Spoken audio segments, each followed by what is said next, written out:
Maria diangkat jiwa dan raganya ke sorga.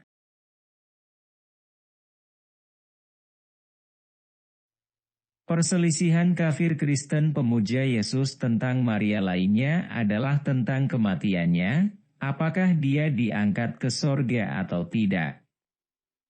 Pendapat pertama mengatakan Maria diangkat ke sorga jiwa dan raganya, sementara pendapat kedua mengatakan Maria tidak diangkat ke sorga setelah dia meninggal dunia.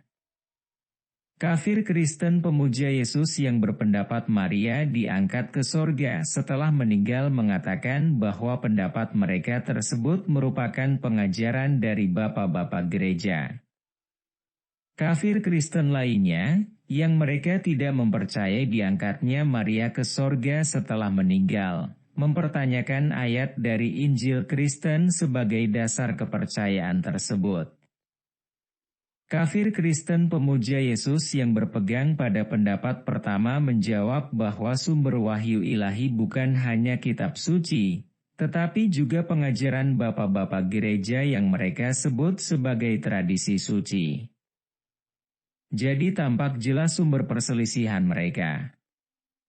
Dalam masalah ini sebagian kafir Kristen teguh dengan kitab suci, sementara kafir Kristen lainnya tidak. Mereka menganggap ucapan bapak-bapak gereja juga sebagai sumber wahyu.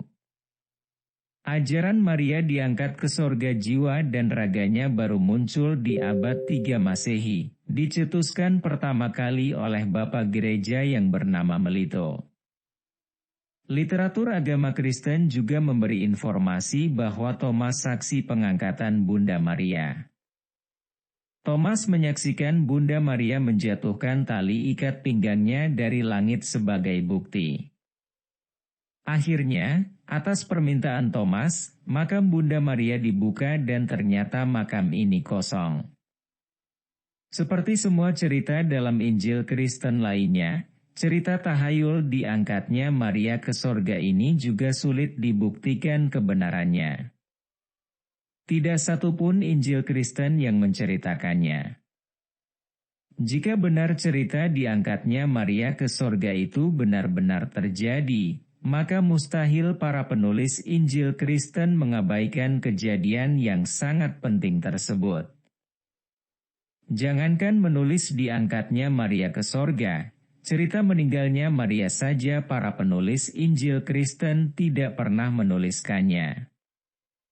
Itu artinya Maria meninggal dalam kondisi wajar dan tidak ada sesuatu yang istimewa yang mengharuskan para penulis Injil Kristen merasa perlu untuk menuliskannya. Kafir Kristen pemuja Yesus mengkultuskan Yesus, meninggikannya sampai pada kedudukan Tuhan. Pengkultusan kepada Yesus ini pada akhirnya mendorong mereka untuk mengkultuskan ibunya juga. Mereka menyebut Maria dengan sebutan Bunda Allah dan menyebut rahim Maria dengan sebutan Bait Allah. Karena rahim Maria adalah Bait Allah, mereka pikir mustahil Bait Allah yang suci dikotori oleh sperma laki-laki setelah Maria melahirkan Yesus. Akhirnya muncullah doktrin Maria tetap perawan, sebelum, pada saat, dan sesudah melahirkan Yesus. Karena kafir Kristen pemuja Yesus menganggap Maria adalah Bunda Allah, mereka pun berpikir tidak layak bagi Maria yang Bunda Allah itu harus berada dalam alam maut setelah dia meninggal. Akhirnya muncullah doktrin Maria diangkat ke sorga jiwa dan raganya. Demikianlah awal munculnya bidat tentang Maria ini, dan yang pasti, tidaklah muncul dari kesesatan kecuali kesesatan juga.